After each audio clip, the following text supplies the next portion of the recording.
जी अस्सलाम वालेकुम। माशाल्लाह आज हम लुत्फ़ाबाद मैंगो फार्म पर मौजूद हैं और सीज़न की पहली बारिश हो चुकी है, पहली आंधी आ चुकी है और उसके बाद जो है तमाम पौधों के ऊपर एक ज़बरदस्त किस्म की बहार महसूस हो रही है। तो जैसे ही ये आंधी झक्खड़ ये अल्लाह ताला के काम है और ये हमारे फसल के साथ साथ चलते हैं। इस आंधी का, हवा का, बारिश का भी हमारे पौधों में, हमारे रिस्क में हिस्सा होता है। तो बहुत सारे लोग सवाल कर रहे थे, ये दो सवाल पूछ रहे थे कि इस बारिश का नुकसान क्या है। तो डेफिनेटली बारिश का कुछ न कुछ, आंधी का, बारिश का नुकसान तो होता है, लेकिन इसका फ़ायदा भी बहुत ज़्यादा हुआ है। ख़ास तौर पर इस वक्त मिर्च, मैंगो इन्फ्लोरेंसिंग मिर्च जो वो आउट ऑफ कंट्रोल था, तो वो मुकम्मल तौर पर अब ख़त्म हो जाएगा और उसके साथ साथ जो है जो फ्लावर्स बच गए हैं उनकी पॉलिनेशन और हेल्दी फ्रूट की तरफ वो हमारा पौधा माइल हो जाएगा। तो इंशाल्लाह इसकी जो नुकसानात हैं उसकी तरह इसके फ़ायदे भी हैं। ये नेचर है और इसके साथ ही हमने रहना है। तो इन तमाम चीज़ों को मद्देनज़र रखते हुए इस वक्त हमारी जो गाइडलाइन है वो क्या होनी चाहिए। इस वक्त जो माहिरीन ज़्यादा जो फोकस किया हुआ था वो पिछले सीज़न को मद्देनज़र रख कर उनका ज़्यादा फोकस ये था कि शायद गर्मी ज़्यादा पड़ेगी तो नुकसान होगा। तो गर्मी से आपने बचाव के लिए भाई पानी टाइम पे लगा दें या कोई और काम कर लें, लेकिन हर साल मौसम एक जैसा नहीं रहता। मौसम का पैटर्न जो है वो हर साल डिफरेंट होता है। पिछले सीज़न में दोनों एक्सट्रीम हमने देखे, शदीद सर्दी भी पड़ी और ऑफ सीज़न जैसे मार्च के अंदर शदीद गर्मी भी पड़ी। और जो आजकल बिल्कुल यही 11 मार्च से लेके 20 मार्च तक आज टेम्परेचर है 26 और पिछले साल इन दिनों में 43 टेम्परेचर था, तो जिसकी वजह से हमारे पौधों को बहुत ज़्यादा नुकसान हुआ। इस बारिश के बाद क्या करना है, अभी आपने वेट करना है। जब तक आपका ये बारिश का स्पेल चल रहा है तो आपने किसी किस्म का कोई काम नहीं करना, ना पानी देना है, ना कोई स्प्रे करना है, कुछ भी नहीं करना। लेकिन जब ये बारिश का स्पेल ख़त्म हो जाएगा, ये मौसम थोड़ा सा क्लियर होना शुरू हो जाएगा, तो जो मसाइल आएंगे उसमें पाउडरी मिल्ड्यू जो है उसका अटैक हो सकता है और कुछ इलाकों में शदीद अटैक हो सकता है। इसी तरीके से मैंगो हॉपर की पॉपुलेशन बढ़ सकती है और उसका अटैक जो है इन दिनों में वो ज़्यादा हो सकता है। उसके लिए और थ्रिप्स और मिज का अटैक जो है वो थोड़ा सा कम हो जाएगा। तो आपने जो है इन चीज़ों को वॉच करना है। हॉपर को तो आप लोग मॉनिटर करेंगे और मॉनिटर करके अगर आपको नज़र आएगा तो आप उसके मुताबिक उसको स्प्रे करेंगे। लेकिन पाउडरी मिल्ड्यू के लिए आपने फौरी स्प्रे कर देना है, आपको चाहे नज़र आ रही है या नहीं आ रही।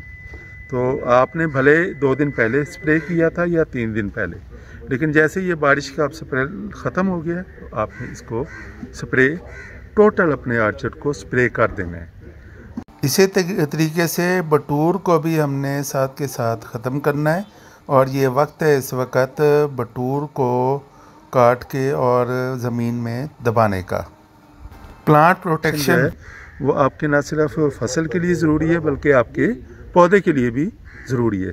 इसके बाद फर्टिलाइज़र जो है एक हम दे रहे होते हैं, नाइट्रोजन को हम बहुत ज़्यादा फोकस कर रहे होते हैं। इस वक्त हम DAP भी या फास्फोरस कर रहे होते हैं, या कुछ लोग जो है वो NPK 15-15, 17-17 या 20-20 जो है उसको अप्लाई कर रहे होते हैं। तो NPK का इस किस्म के जो कम्बिनेशन है ये बैलेंस नहीं है। मैं इन लोगों के ख़िलाफ़ नहीं हूँ, खाद के ख़िलाफ़ नहीं हूँ। आप उस फर्टिलाइज़र को फोकस करें जो बैलेंस फर्टिलाइज़र हो। तो बैलेंस फर्टिलाइज़र आप खुद जो है वो बहुत अच्छे तरीके से बना सकते हैं। अगर आप NPK 15-15 या 20-20 या फिर 17-17 भी दे रहे हैं तो उसको आप बैलेंस करें। इस वक्त हमें पोटाश की ज़रूरत है तो उसमें पोटाश को ऐड करें। इसमें हमें नाइट्रोजन और फास्फोरस नाइट्रोजन बहुत कम मिकदार में चाहिए, फास्फोरस की ज़रूरत ही नहीं है। तो अगर हम खुद बनाएंगे तो उसमें आधा किलो यूरिया ना भी डालें तो सिर्फ हम पोटाश से भी गुजारा कर सकते हैं, या 1 किलो से 2 किलो अमोनियम सल्फेट या कैन गवारा। क्योंकि इस वक्त अगर हम ज़्यादा, जैसे ये मौसम अब फेवर कर गया है, तो वेजिटेटिव ग्रोथ जो है वो ज़्यादा होगी और ये ज़्यादा फेवर करेगी वेजिटेटिव ग्रोथ को, ये वाला मौसम। तो उसमें अगर हम मज़ीद नाइट्रोजन देंगे तो वो उसको और ज़्यादा जो है ना वो सपोर्ट कर रही होगी। तो फिर वेजिटेटिव ग्रोथ का और फ्रूट का साइज़ का जो आपस में कंपटीशन शुरू हो जाएगा। तो बेहतर फ्रूट साइज़ के लिए ज़रूरी है कि आपने पोटाश की फर्टिलाइज़र जो है वो 1 किलो दरमियाना पौधा और 2 किलो फी बड़ा पौधा आपने हर सूरत में देनी है। अगर आपने अपने फ्रूट साइज़ जो है, जो इस वक्त लोड मौजूद है, इस साल लोड भी दरख्तों में ज़्यादा है, तो अगर आपने उस लोड के मुताबिक फर्टिलाइज़र देनी है तो 2 किलो फी पौधा SOP वो आप दें, और जो दरमियाना पौधा है या छोटा पौधा है उसे 1 किलो फी पौधा दें। जो non fruiting non bearing plants हैं उनको आप जो है NPK भी दे सकते हैं, उनको आप नाइट्रोजन ज़्यादा दे सकते हैं, उनको आप डिफरेंट किस्म की फर्टिलाइज़र दे सकते हैं। कोई आप स्प्रे भी करना चाह रहे हैं तो स्प्रे में भी आप जो है वो पोटाश को ही मद्देनज़र रख कर आप स्प्रे करेंगे। अमाइनो एसिड्स का आप बिल्कुल स्प्रे कर सकते हैं, और इसी तरीके से आप कोई भी ताकत वाली दवाई जो है उसको अपने प्रोग्राम में ऐड कर सकते हैं। तो मुझे आज लुत्फ़ाबाद फार्म से इजाज़त दें। हमारे साथ वैसे ये शाह साहब भी आज आए हुए हैं, मुनव्वर अली शाह साहब, और मैनेजर आमिर भी मौजूद हैं। तो इनसे भी अच्छा हमारा एक वक्त गुजर रहा है, विज़िट कर रहे हैं। शाह साहब, आपको ये आर्चर्ड कैसा लग रहा है?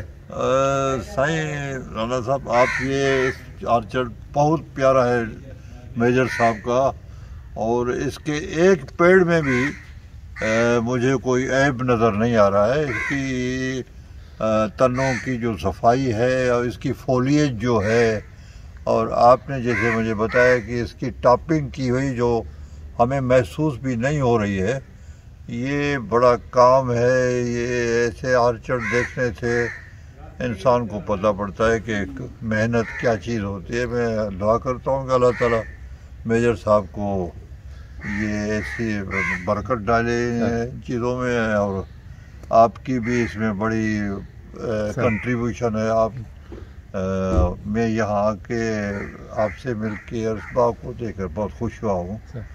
इंशाअल्लाह ताला इसको अल्लाह ताला भी करेगा। मेजर साहब से मुलाकात कभी इंशाल्लाह ज़रूर मेरी होगी, आप दोस्तों के साथ मिलके इंशाल्लाह।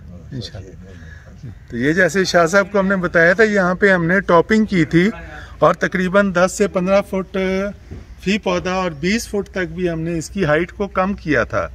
लेकिन यहाँ पर आपको हाइट कम करने के बावजूद आपको प्लांट की ना सेहत में और ना ही उसकी प्रोडक्शन में कोई फ़र्क नज़र आ रहा है। प्रोडक्शन भी बढ़ गई है, सेहत भी अच्छी हो गई है, और सबसे ज़्यादा ये कि शाह साहब को हमने बताया कि हमने 1 एकड़ में से 2-2.5 लाख रुपए की लकड़ी निकाल कर बेच दी है, और उसके जितनी हमारी फालतू लकड़ी थी, जितना हमारा लोड था, वो सारा हमने बेच कर, और अब जो फ्रूटिंग आ रही है वो बड़ी हेल्दी फ्रूटिंग इस पे आती है। और हेल्दी फ्रूट के साथ साथ जो हम इसको खाद और सब कुछ देते हैं वो हमारे फ्रूट के ऊपर डायरेक्ट पहुंचता है। यानी इसकी एनर्जी को हमने फ्रूट के अंदर अब कन्वर्ट कर दिया है, जो फालतू एनर्जी इसकी वेजिटेटिव ग्रोथ पर हाइट की वजह से लग रही थी। तो हम इजाज़त दें। Thank you very much. खुदा हाफिज़।